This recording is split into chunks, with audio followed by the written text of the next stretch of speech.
Round one. Fight. Heroes never die. I'm Commander Shepard, and this is my favorite store on the Citadel. I used to be an adventurer like you. Then I took an arrow in the knee. Power, sex, power. They both come down to one thing. Hungry gamers.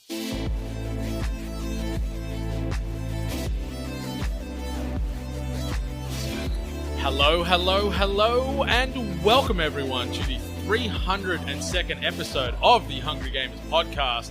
We are powered by 8bit.net and those sexy legends over at Audio-Technica. And on the topic of Audio-Technica, we are recording from their booth right now at PAX Australia 2022. But I'm your extremely humble and hungover host, Brendan White. You can find me on them socials at Brendan8bit. And joining me today, the Tom Croydon to my Maggie Doyle, Australia's finest. You can find him on them socials at Jono himself. Jono Pech, welcome back to Hungry HQ. How the bloody hell are ya? I'm fantastic. I'm very tired. It's the end of...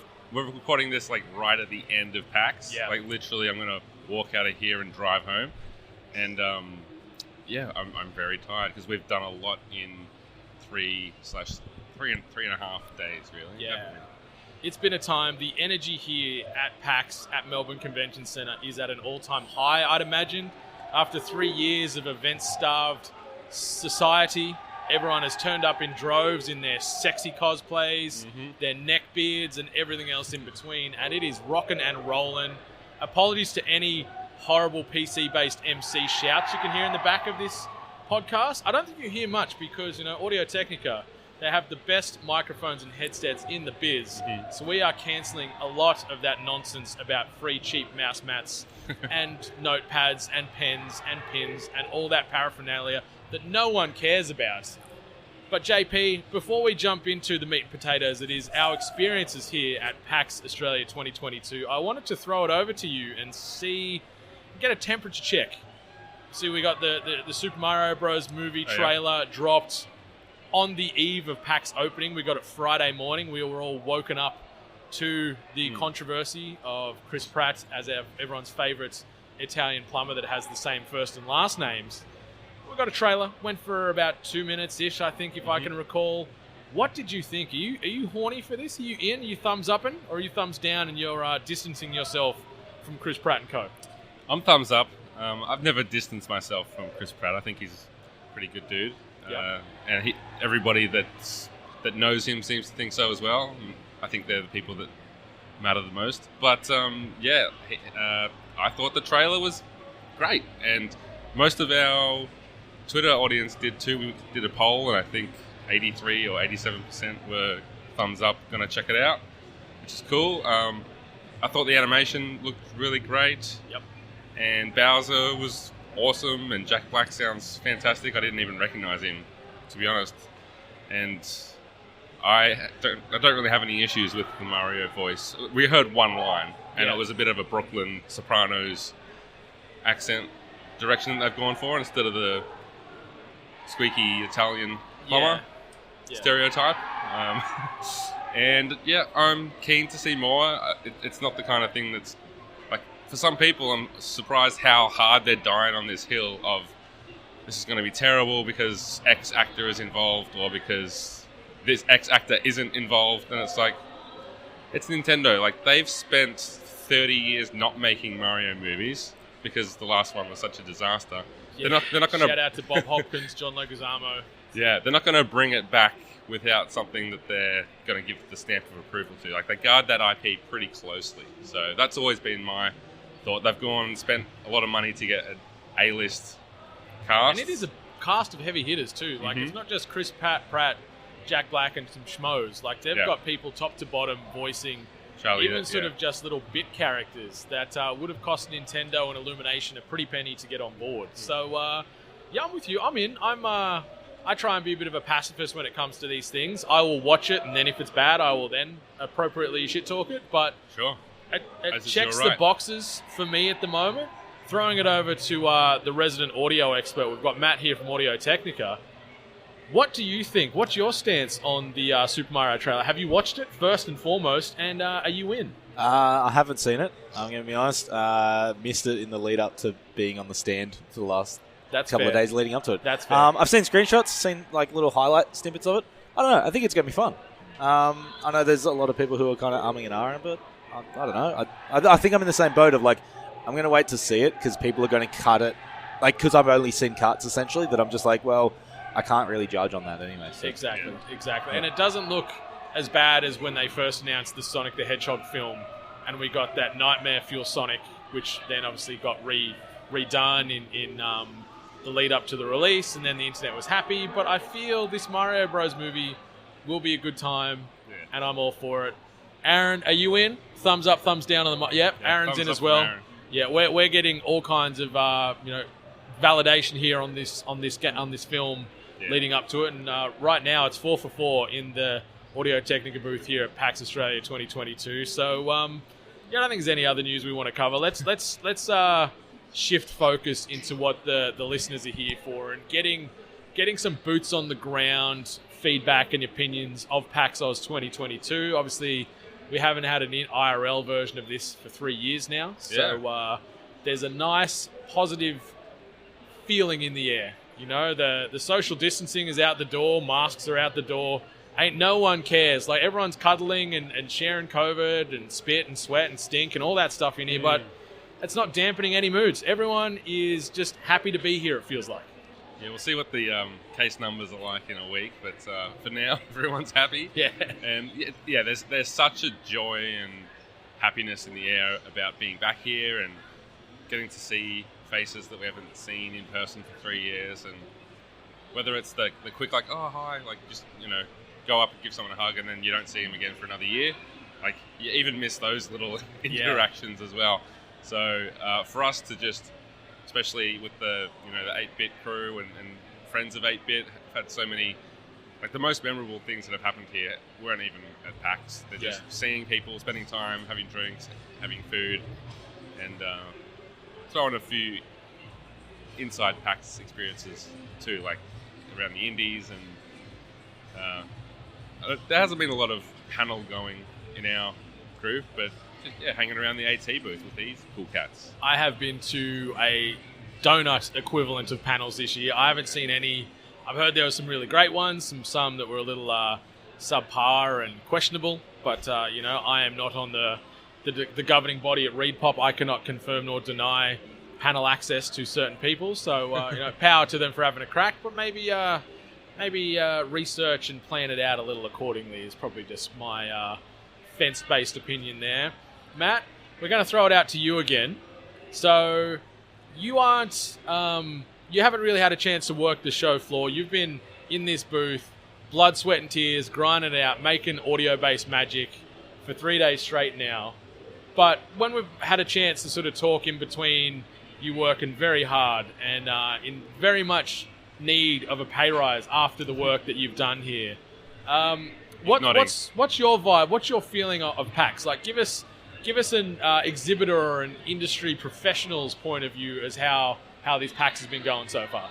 I think it's been good. Like, my intro, I guess I'm getting like a really nice summary because I'm sitting through so many podcasts as they've been going through, which has been nice because, like, and with people who have been going through it for years. 2019 was my first anyway, and again worked it as an exhibitor then. So I think the general vibe is there. I think sort of everyone seems to be on the same page of like, there's the big hitters aren't here type thing, but it gave the smaller guys room to breathe and sort of grow out of that. And because it's the first thing back, potentially for a lot of people, this is the first big social event they've been to in the last 3 years, essentially. That because the big hitters weren't there, you're then not spending hours in line going back to back between AAA games, essentially. You're then kind of playing these other little ones and then also just doing the catch-ups. Yeah. It's like it's became a big social event for a lot of people. And I think they're kind of acknowledging, they're like, oh, actually, this is not just an event to go and see games. It's actually an event to kind of see all the, like, tick all these little boxes, browse a bit more rather than sort of spending all this time in lines, but also see your friends, see the people that, in a lot of cases, there's actually been a couple of podcasts where people are just like, they've been on a podcast for the last couple of years and have never met the people who they're actually doing, like That's in person, awesome. actually done it. So they're just like, yeah, this is great. This is what it's all about. And that part of it's for me really big. Like that, the fact that sort of it's becoming more of the social side of stuff, and the acknowledgement of that, I think, is really nice. That's it. It's very much a conference that's more than just games, and games is what it's based upon. But it seems almost like it's secondary to the people and those social gatherings and catch ups, and putting names to faces in real life. And it's crazy, that it has been 3 years since the last face-to-face PAX, and some of these new podcasts or content creators have come up in those 3 years and haven't met anyone in the flesh yet. So it's been nice to touch a bit of flesh and get back into it. You always remember your first, and 2019 must have been a special one for you there. Yeah, like I come from a more of a sort of very corporate sort of convention side of things. So going to this where it's just fun. It's like it's a lot more relaxed. There's a lot more going on. That's rather than just people in suits having corporate based meetings just to kind of tick boxes, essentially just to see brands. Where here it's like no, you're just here to that is going on here, and that is part of this industry as well, and that is part of the game. But there's so much social side of this as well. And I think even yesterday, once the sun was out, the number of people who were just outside the hall. They're not even in the expo. They've got their ticket for the day. They've probably had a walkthrough, and then they're just hanging out outside. There was sort of food vans and stuff, and I think that's it's a place to hang out, not just a place to go and tick the box of seeing games. Yes. It's a bit of a blessing in disguise. It has been disappointing rating PAX as a convention because of the lack of the big hitters, PlayStation, Nintendo, Ubisoft, Xbox, the big publishers. If you're just looking at, was PAX a good convention? It's certainly lesser in that sense, but as I said, could be a blessing in disguise from the social perspective, because that's more what we're here for, and that's more what we've been able to experience is not lining up, like you said, for an hour to play God of War Ragnarok and spending that time with your friends sitting around. Getting on the sojuice. Yeah. Yes. Yeah, no, it's just good fun, and I've had a great time. We've managed to play a smattering of games in between other commitments and socialising and wandering the show floor and window shopping things. Maybe we can sort of mix it up. We'll talk about a couple of the high points of games we've played, and then we might pivot back to say a couple of things that were, I guess, a little less positive. It doesn't have to be gaming, but maybe just PAX related in general. A couple of crosses you'd like to mark off on the list there, and then we can jump back in and finish with the highlights. So, JP, do you want to steer us through any games you wanted to mention? Listeners, we said there's no Sony, no Microsoft, no Nintendo. There is a ton of other big publishers and devs across the show floor. The biggest ones of note would be Devolver and then Square Enix, but then we've also got partnerships where there's Xbox Game Pass, playing that on PCs in parallel with Lenovo. The indie showcase is huge, and the great thing is hearing from Mr. Shuhei Yoshida himself saying this is the largest indie representation at any PAX in the world. So Australia really doubles down on highlighting and spotlighting these up-and-coming indie devs that are making fantastic games. So it's really refreshing to hear that we're a bit of a differentiator compared to the Americas and Europe and Asia, where we're really trying to amplify these games out there. And we played a few of them over the last couple of days, and there was some bangers. Yeah, there's so many great developers here in Australia, as listeners of this podcast would know, and there might not be the potential Game of the Year candidate like we've seen in a good run of PAXs. I don't know. Cult of the Lamb's on the floor. Well, it's going to follow the Australian juggernaut tradition this year, I reckon. I'm thinking more in the lines of what's coming. Okay.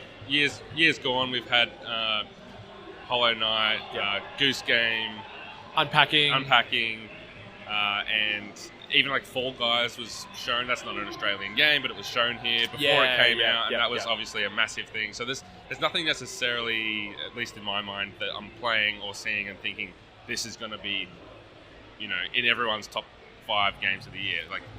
I could be missing something, or it might just be hard to tell from watching someone play footage over their shoulder.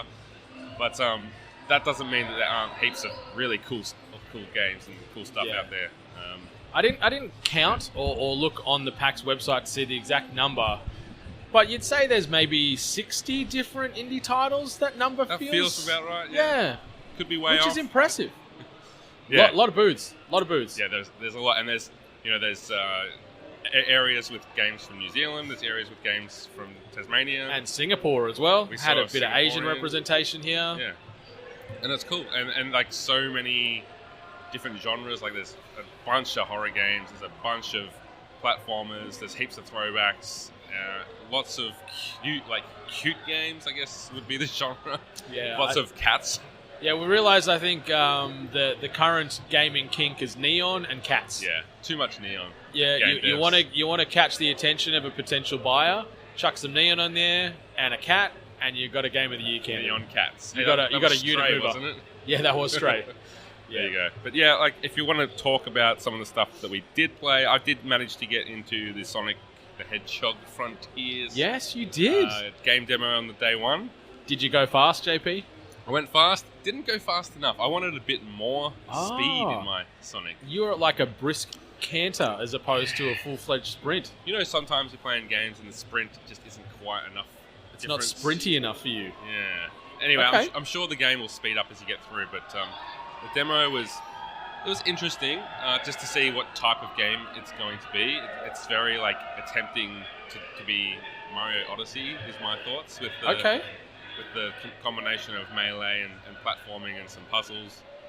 Even like the way that you get the moons in Odyssey, there's something that seems similar in this game as a mechanic and kind of progression device.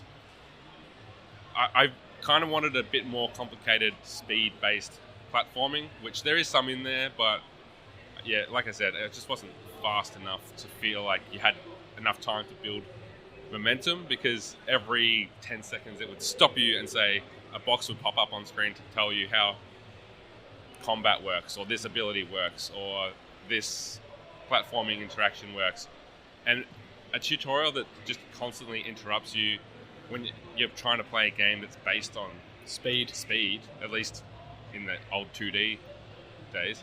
It really just sucks the fun out of it. So maybe as you get further into the game, it opens up a bit more, but I think that some people are really going to like it. Like it's not going to be Mario Odyssey, but it's not going to be like a complete bomb either. It'll sell. Like people. Yeah.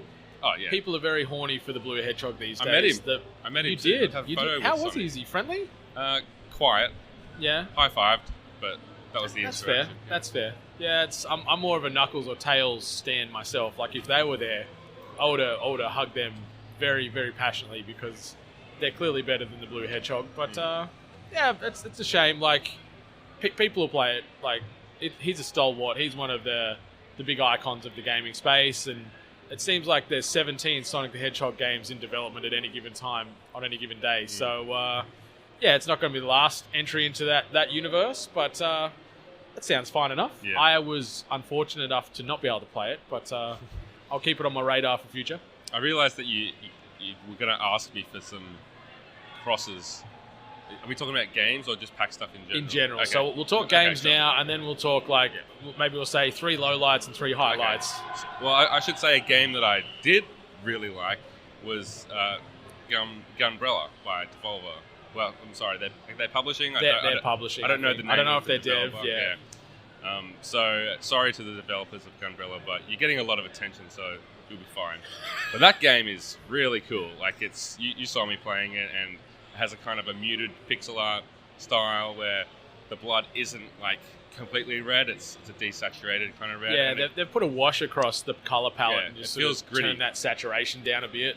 But it's super violent, and the mechanics are very fun. Like you've got the umbrella that you use to dash, and you can use it as a shield, and you can use it to glide to the ground. There's so many cool uses of that as a weapon, and it's got a bit of challenge to it. You saw me die a lot and have like a moment of Get good, bro. Get good. a moment of not knowing how to progress through a puzzle that I figured out. But that's good. Like that's what you want. And it was a good lengthy demo, and I think that's going to be it's going to be maybe their next big one. So good on them. There's a lot of people talking about that I've crossed paths with over these last few days about, what's the game that you need to try and check out. And a lot of people were giving a bit of praise to Gumbrella, and I can see why. Like, I just rode shotgun with you as you played, and it looked great.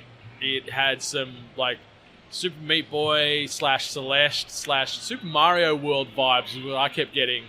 And the combat was punishing, and it was super gory, but just the extra layers of detail that they put into that game, where you'd blow people up with an assortment of weapons and there'd be body parts flying everywhere, but then they'd stay in the game. They wouldn't sort of fade out into nothingness. The way that you interacted with the world, there was a lot of love and attention to detail that they put into it, and I'm keen to play it when it comes out. I think next year. That sounds right. Question mark. That's a good point. Like, when you have one heart left of your 5 hearts, the character kind of limps and he slows down and blood, leaves blood. Leaves blood trails behind, which in a platform is pretty rare. Yeah. And then like little gun shells popping out of the weapons and even along. I noticed too when you were using healing items, like you had a bandage and you saw the character wrapping the bandage on themselves instead of just pressing, and then you see your hearts refill. There was animations for everything in there, and it's it's impressive for a really sort of stripped back graphical style game, but there's some depth there.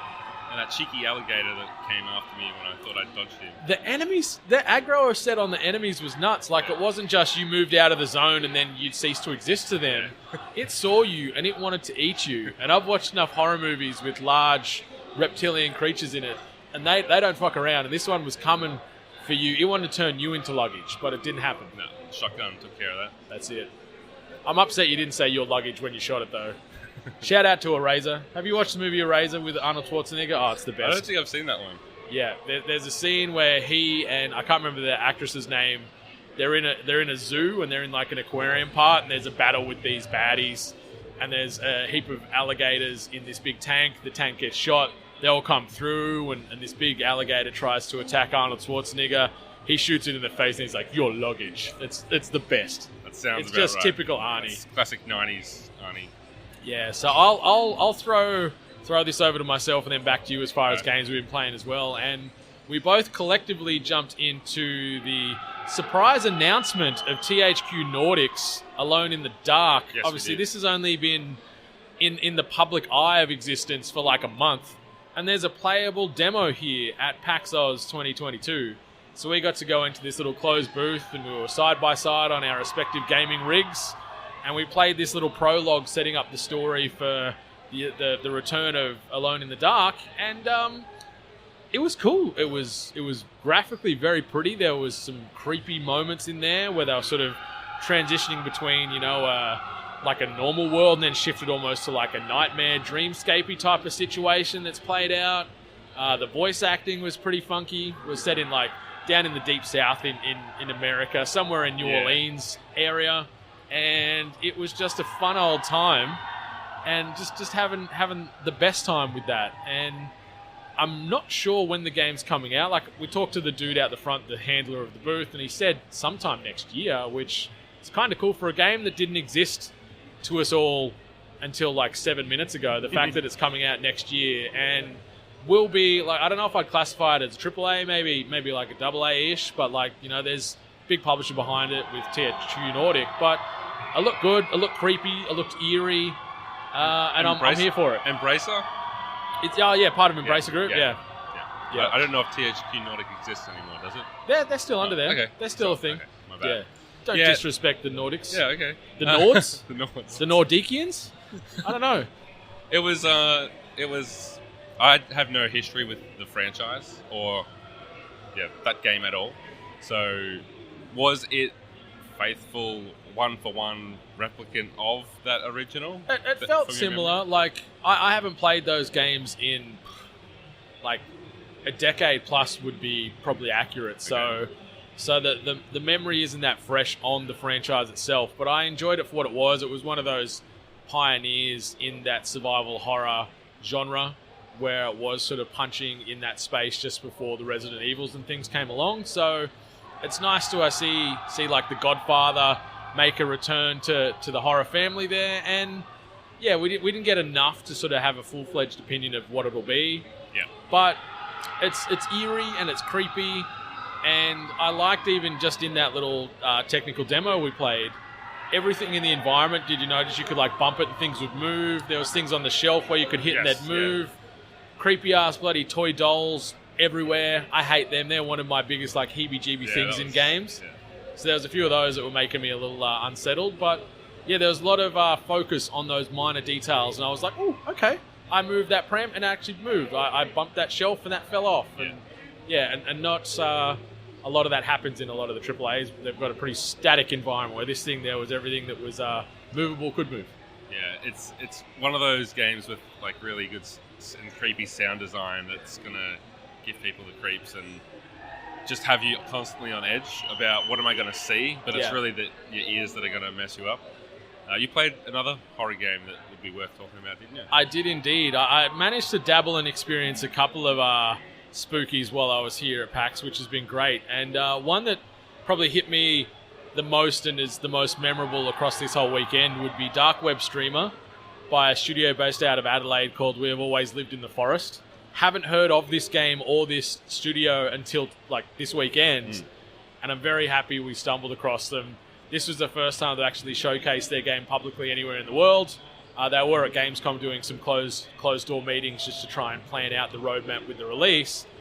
But it's a game where it's a text-based game, and there's a lot of procedurally generated scripting and conversations and branching narrative trees in it. So you're playing this streamer, and you're trying to become the best streamer in the world, but somehow you've stumbled across these certain like demonic items where you can show them on stream to get more views and more subs and more donations.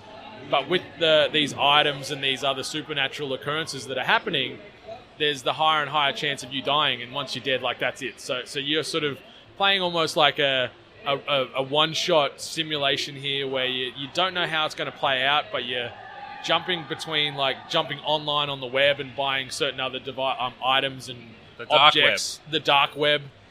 It's pretty scary there on the dark web. Yeah.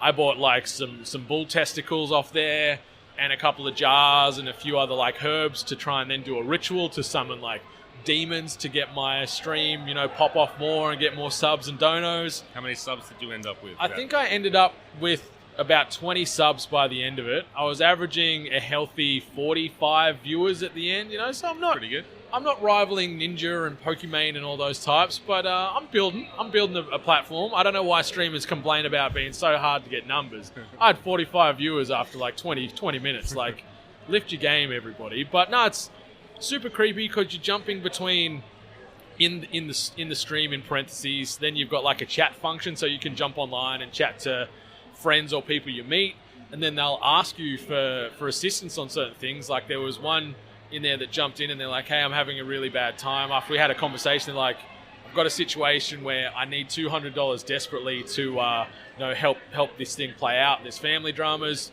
I only had $12 to my name because I bought all those cow testicles 5 minutes earlier, so joke's on me there. But then I get a message on the chat the next day, and it was from that contact's mother saying that, I can't remember their username, but username XYZ123. I know you've reached out, like they reached out to you earlier, but we're sorry to say they took their own life overnight because we didn't get that money. So there's this sort of cause and effect going on where the choices you make or don't make shape the story, and every playthrough you have is slightly different based off those decisions. So it's all these cool, creepy mechanics. It's really simple. Like, you're just navigating a computer screen, so all you're using is a mouse, and you're clicking through the web, and you chat and you stream. And then there's just supernatural creepiness that peeks through because you get things happening where you jump off the stream and you're like, oh, a loud bangs at the door. Do you investigate? And yes, you do, and there's a chance you could die. You could say no.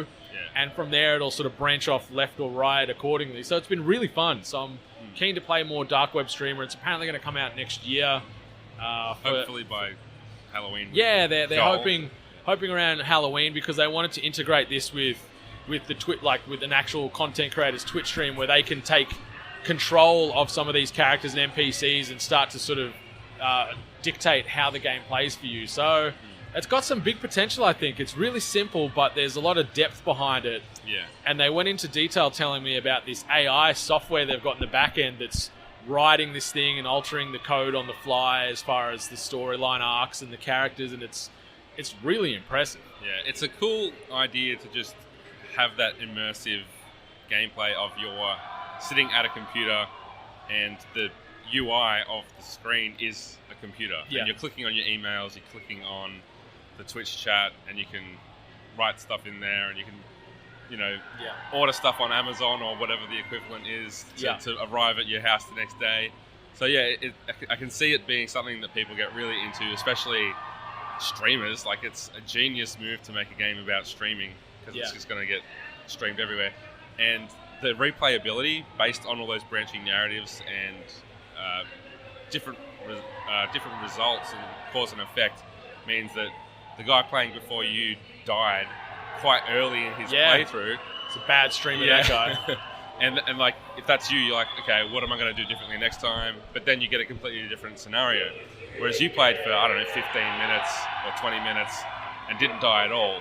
So that just shows that there's a variety of incidents that could happen. You had like 4 choices to react to: hiding, running, doing a chant, or holding up a cross, or whatever it might be. Yeah. So yeah, it was great. It's cool. Like, it's not my genre typically, but for people that don't like the creepy games of like what's around the corner, what's going to jump out and jump scare me, it doesn't seem like that kind of thing, because it's a text-based experience. There was some creepy images and things that were popping up randomly, and you could get a little bit of a jump off those. But yeah, it was just the tone. It was just constantly unsettling, and I was there for every second of it. And it just so happens, I think I had like the best score of the day at the time I was on there. So I'm a pretty good demonic streamer, and can't wait to play more of it next year. But JP, any other games you wanted to throw into the ring here? Ricochet Rodeo. Oh yeah. So this is a game we played together. It's always cool to find like a multiplayer crazy madness chaos experience at PAX, because there's always a couple of those around in years gone. The type of game that we'd have at the party mode panels or whatever. So that Ricochet Rodeo is like an 8-bit, very old school designed multiplayer. What would you call it? Like a multiplayer combat platformer. I don't know. It's like it's kind of like, it's like think of like before Smash Brothers was a thing. Yeah. This is like 8-bit Smash Brothers. Yes, set correct. in a Western world. Yeah, and you've got your gun, like your 6-shooter. You're all different types of cowboys, and those bullets go flying and they bounce off everything. So it's just chaos. You got a knife, you got TNT, and it's just. I think we had 6 players. I think there was on 6 screen. on the screen, and it got a bit too busy, I think, with 6, because there's particle effects from the TNT and the bullets and the ricochet from the bullets, and then the viscera for when you kill the other cowboys or cowgirls. So I think probably less is more from a player count in that game, but we had a ton of fun. Yeah, it was great. And shout out that they also had a dedicated dance button. So I was doing like little hoedowns on top of the bar in one area. After I'd stab someone, I'd do a little jig and then get back into the warfare. But super simple, but super fun and rewarding. Yeah, it had a bit of that Nidhogg feel about it, where it was that same kind of like very basic appearance, but still quite quick on the screen and bloody. And was there blood? There was blood. There was blood, yeah. Yeah. Bloody and just gory fun, and it's got that real, like, especially if you were to play with less people, so you can actually follow a bit more what's going on, it would have that real tension of like, you're going to get me? I got you. Yeah. And I stabbed you when you were trying to pick me off with your 6-shooter. Yeah, it was a ton of fun, and I'm presently undefeated in Ricochet Rodeo. I am the most slaughterous of all cowboys. I was shivving people with my Bowie knife like no one's business. It felt great, especially like when we had like 4 other randos with us, and a few of them, they were getting a bit cocky. So it's like, mate, you're done. I'd go pin him near the barn, stab, and then run away and chase you for a while, because you're always the yellow character. I was. And I had bloodlust for that yellow character constantly. Yeah. The other multiplayer game that I saw was actually Goat Simulator 3. I played it by myself, and it's the typical chaotic fun that you would expect from Goat Simulator, but there was a bunch of kids playing near me, and they were playing split screen together. So it's pretty cool for a game like that to go that extra step do the split screen. What do you call a group of goats? Herd, Herd? I imagine. Matt, do you know what a group of goats is? Yeah, I think it's a herd. Sounds about right. Don't question me. Herd of goats. I'll Google it in the background. I just wanted an external, validation source there. That's all. Okay. You said it confidently, but there was a slight uncertainty in the back end. I don't know if it's the soju that still got you a little shaky, but But very curious. Yeah, those kids, they were, I don't know, 12. Hey, the goats or the children? The youths they were absolutely loving it, and they're like, "This is going to be the game of the year." Dumb kids. So I'm seeing that as a popular game when it releases. No, it is a herd. It is a herd of goats. There you go. Great. Yep. I knew it. You guys are so smart.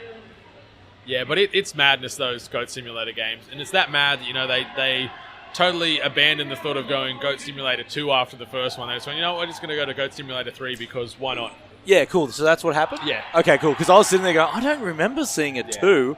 Yeah, cool. All right. No, they went, we're going to abandon the direct sequel and go sequel. So, yeah, they went from 1 to 3. Maybe they're going to do 2 as a prequel to 3. Oh, the origin story of the goats. When they are Goat baby Simulator goats. 3, origin story. 2, which is actually 2. So have you played the original Goat A Simulator? little bit. They are mad, those games. Yeah. Like, just the chaos that you can create as this little humble goat knows no bounds. I love it. How was 3?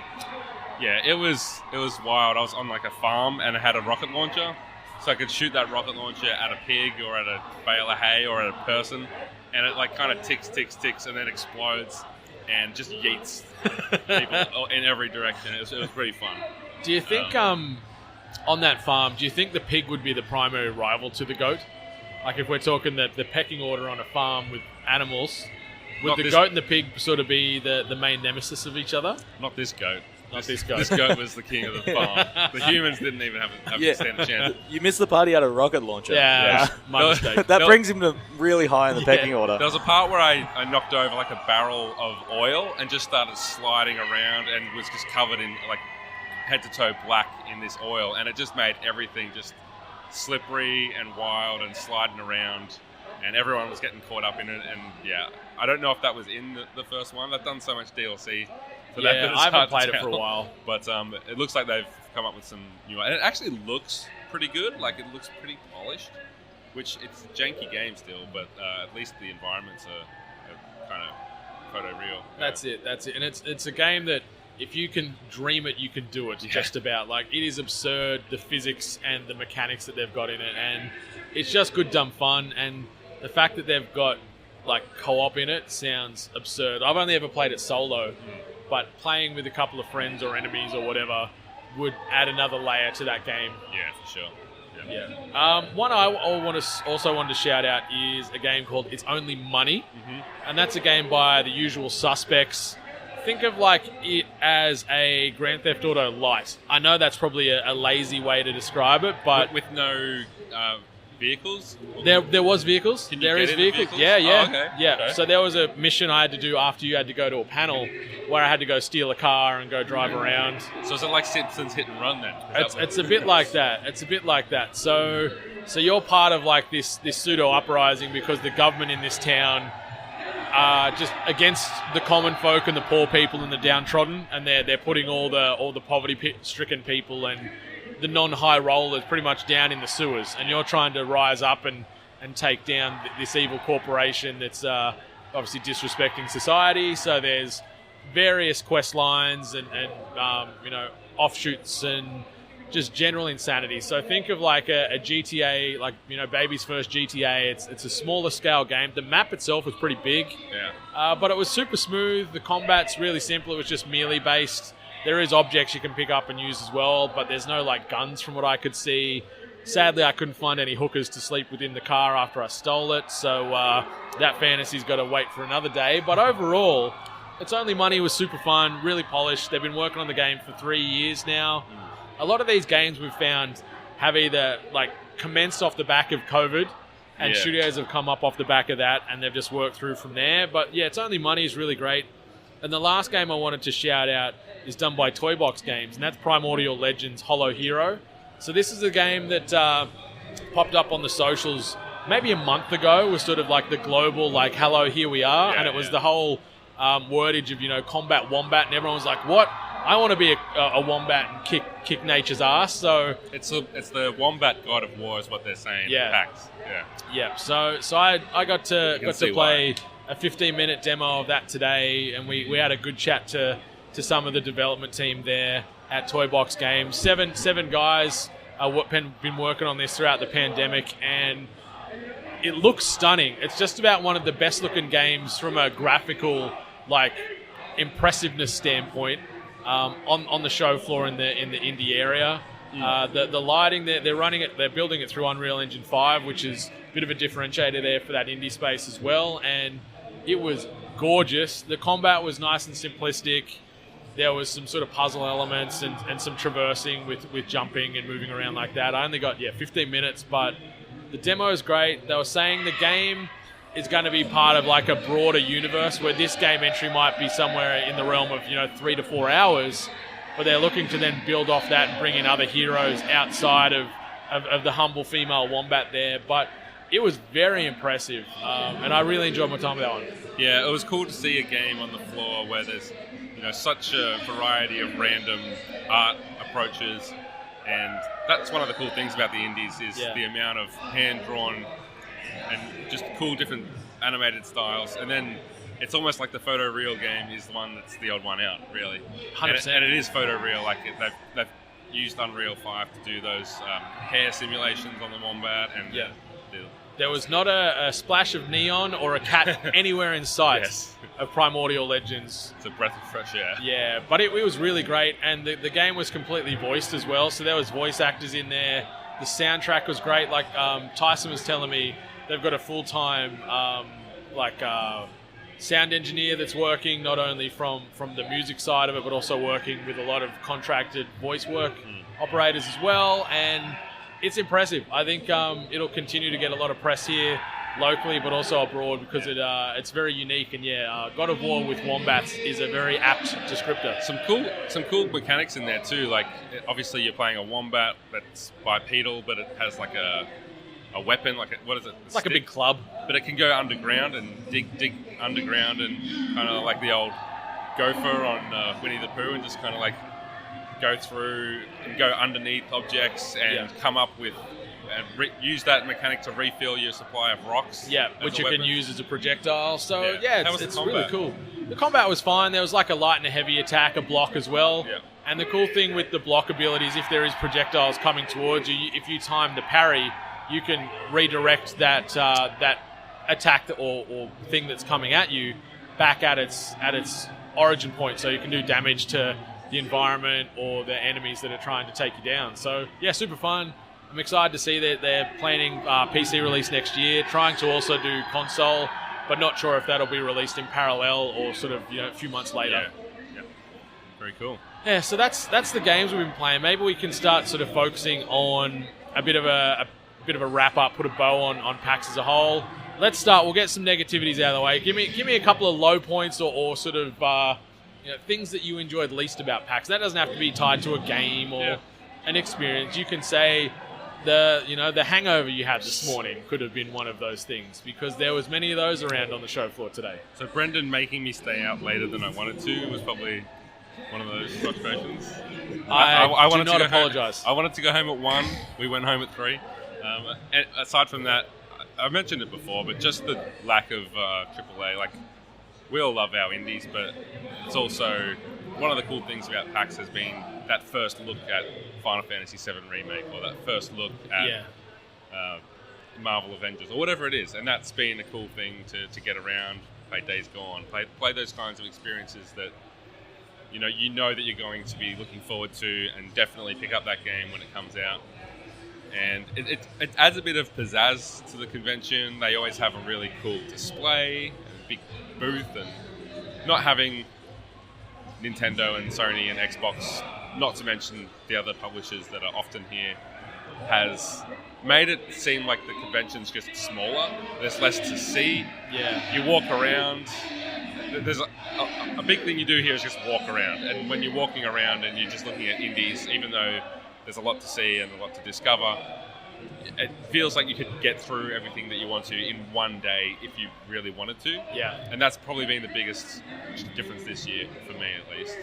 Yeah, my biggest negative that comes from PAX Oz 2022 is, like, I could probably just sit here in silence for a second. You'll probably pick up on it really quick. Is these loud, obnoxious, wankery MC shoutcasters on all the PC booths. That's there every year. It's there every year, and it's not going to go anywhere. Like, they're hype men and women, and they're doing what they're paid for. But, like, shut the fuck up. Like, don't be so loud. Like, respect the broader environment. You don't have to sort of keep raising the mic levels to outdo HyperX or AMD or M-Wave or whatever. Just like, name them all. Go on. Just settle down. Name and shame. Settle down. All of them. Like, you know, form an orderly queue and come complain to me if you got issues with it. But, like, it's so annoying, and it's, like, bordering on, like, noise pollution, and it just becomes white noise over the broader show. Like, luckily here rocking these AT 2040s, where we're cancelling a lot of that shit out of this recording, so we don't have to worry so much at all. Yeah. And these priced are at $99 here for PAX Oz 2022. Absolute bargain, usually $169, nice. But yeah, $99 at PAX. So sadly, by the time you listen to this, you won't be able to get that deal, but you can still get it for that $169, which is still value. You're still practically making money for $169. Yeah. But AT's doing a trade, like they're selling like hotcakes, and they don't have a single person with a microphone or a megaphone hyping up the crowds as they walk past. The product sells itself. Yeah, you don't need to cheapen the product with this bloody, you say hyper, I say X and all that. It's like, fuck off. Should he suck it or should he eat it? Yeah, like that. Like, oh my God. Suck it, eat it. Kill me now. Kill me now.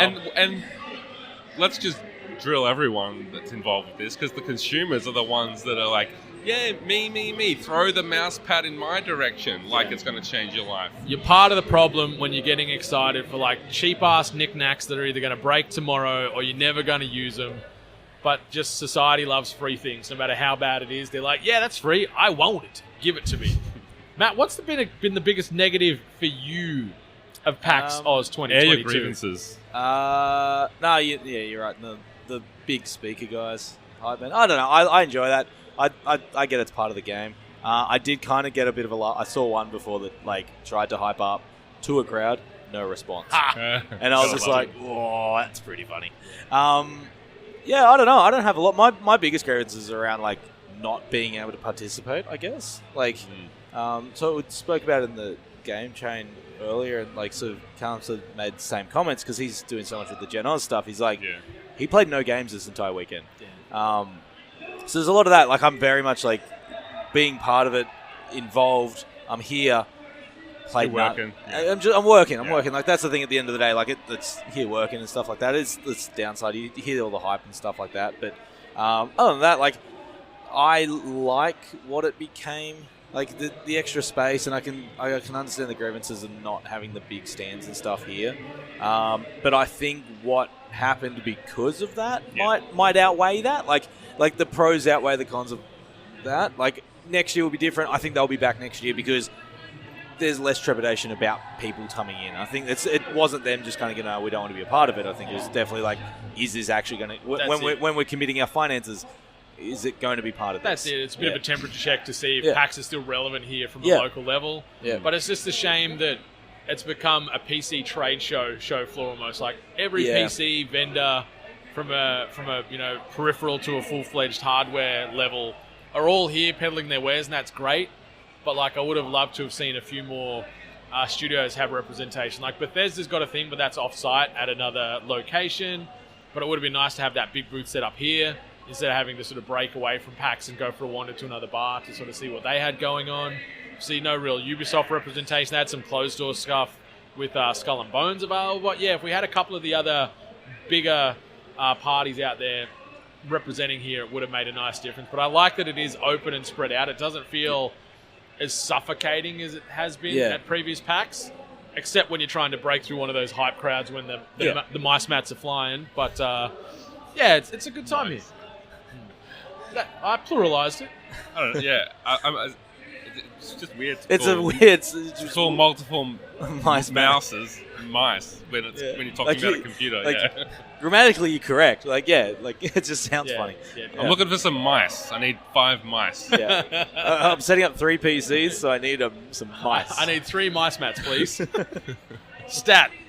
Let me just get my microphone and I'll throw them at you in a very energized way. But let's adjust and shift away from the negativity, and let's talk about the highlights of PAX 2022. Sort of a bit of a closing, a bit of a bow on this PAX present episode.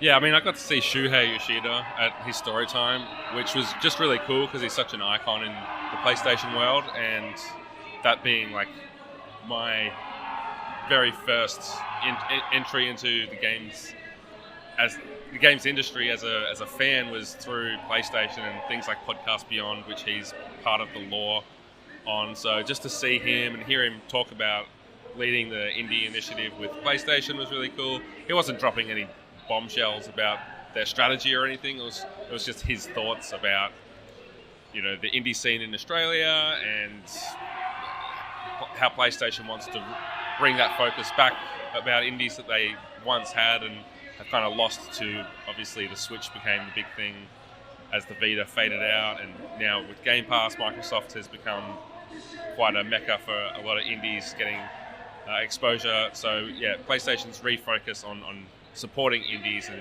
indie developers. Yeah, it was cool to just see him, and to not just see him talk about it, but he's here. He's playing indies down on the indie floor. So, these guys are working down there. They've been working on these games for years, and then Shuhei Yoshida walks up and says, "Can I play your game?"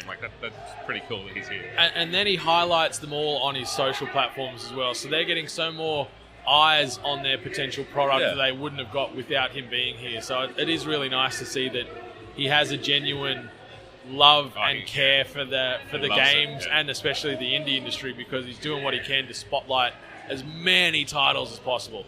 Yeah, he's a big Cult of the Lamb supporter. Yeah, baby. Has been. And he was mentioning, they asked him about games he was looking forward to. He mentioned a couple that I had never heard of, so he's going pretty deep with it. And you can tell it's not just like, a demotion from the head of whatever to the indies. Like, he really cares about this and came to Jim Ryan about the idea of bringing back a focus on that. And Jim was like, yep, you can do it.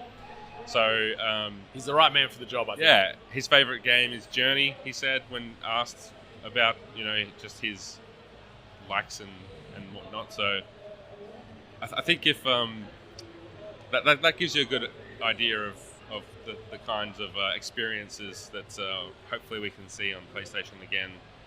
Not that they've ever gone away completely, but giving them the support on the store and curation and the discoverability of those smaller titles, when it's very easy to just turn on your PlayStation and just see Fortnite and Call of Duty. Exactly.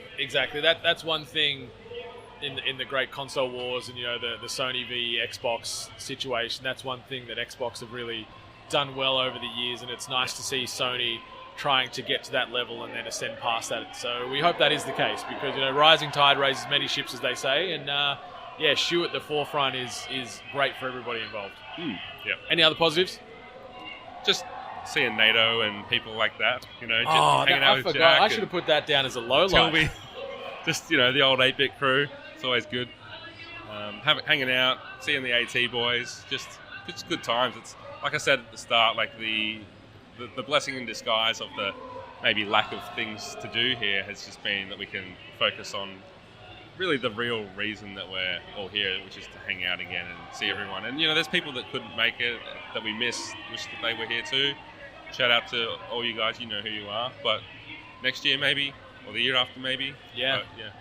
And for those people that no-showed the 8-bit pizza party last night, a big middle finger. You missed out. A courtesy message to say you weren't coming would have been nice, you inconsiderate pricks. But the pizza was great. The drinks were great. The catch-ups and the social aspects of it was a constant highlight. Like whether it was on the show floor, outside in the concourse, offside at a pub, or just random location, having those interactions with people you talk to for on the daily or weekly, monthly, whatever frequency, and then having those conversations in the flesh again was very refreshing. And it was just, there was just a good energy. Like, it was on a high for these 3 days. I was hungover as shit for part of it as well, but it felt like the endorphin high from seeing these people or playing a game or hearing an anecdote from somebody about a weird OnlyFans situation. That just sort of broke down any sort of sadness and pain I was feeling. So it was just a great couple of days. And it's been fun to see Brendan himself as the kind of the tour guide, because this is your city now, and you know all the spots. It's my city, people. And people are just like looking to Brendan, where are we going after this? And Brendan's shouting everyone food and drinks and Ubers, and it's just good to see you kind of like putting everyone under your wing and be like, let me show you a good time. Yeah, we had a couple of good times there. It was biggest sort of back-to-back nights I've had in God knows how long. My back is killing me, my feet is killing me, my liver is just dead. And I'm blocked up like no one's business. I've got so much pizza inside me at the moment still. It's still there. I'm worried. I need to get like a colonoscopy, or what are those things that you can get where they sort of like shoot a thing up you and then... An enema? I need an enema. I might need to book in an enema because I've got so much Chicago, Detroit and New York pie in and around my anus that just refuses to leave, that I'm worried. I'm worried for my well-being, and I'm worried for the toilet when I eventually, manage to break down this damn wall. Well, on that note. Yeah, Good luck with that. Yeah, thanks. Maddie, what about you? Do you want to give us a highlight or a sort of a wrap-up summary of PAX from a positive perspective from your side? No, I think it's just been good fun. I got across. I mentioned it off thing before. Getting across to see the shanties last night. It was like my first PAX shanties that I kind of got a chance to see. It's a good time. Yeah, really the world needs more shanties. Really good time, and I think word about it kind of must have spread because they were on at like 9:30 last night. And I think just people went off, got a feed, had some drinks, and came back for it, which I think like that in itself I think is pretty big because it's very easy to just go, cool, we're done for the day, go to the city, or like they found things to do to fill time before coming back to it. So I think that's that's huge love for those boys. It was so much fun. It's just silly, and I love it. Yeah. And it's such a differentiator from everything else you'll see and do at PAX. Like, there ain't nothing like singing a sea shanty and doing that with just a bunch of good people that are all just fully in. I think it's something that you either, if you're going to go to one of these sea shanty events or on a live stream or a concert, whatever, you've got to be fully in with it as well. You can't just stand in the back and toe tap. You've got to be singing along arm in arm and having a jolly old time. So the boys that put those on, hat tip to those. What's a pirate hat called? A pirate hat? The little tri hat. I don't know. Whatever those is. I don't know. I'm too tired and fatigued to pull that kind of name out right now. But pirate hat tip to those involved at sea shanties. But I guess that sort of brings us to the end of THG 302. It has been an absolute lightning rod of a time here at PAX Oz 2022.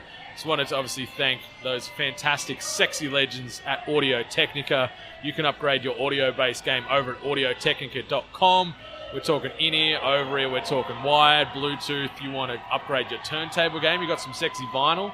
Got the best turntables in the biz over there, Audio-Technica.com. If you want to follow us all as a collective, at We Are 8-Bit on the socials. Myself at Brendan 8-Bit, Jono at Jono himself.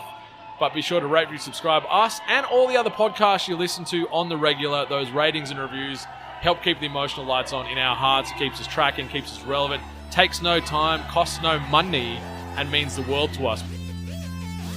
You've been listening to The Hungry Gamers, one of many gaming and geek culture related podcasts from the 8-Bit Collective over on 8bit.net. Check out more episodes on your podcast service of choice. And while you're there, please be sure to rate and subscribe.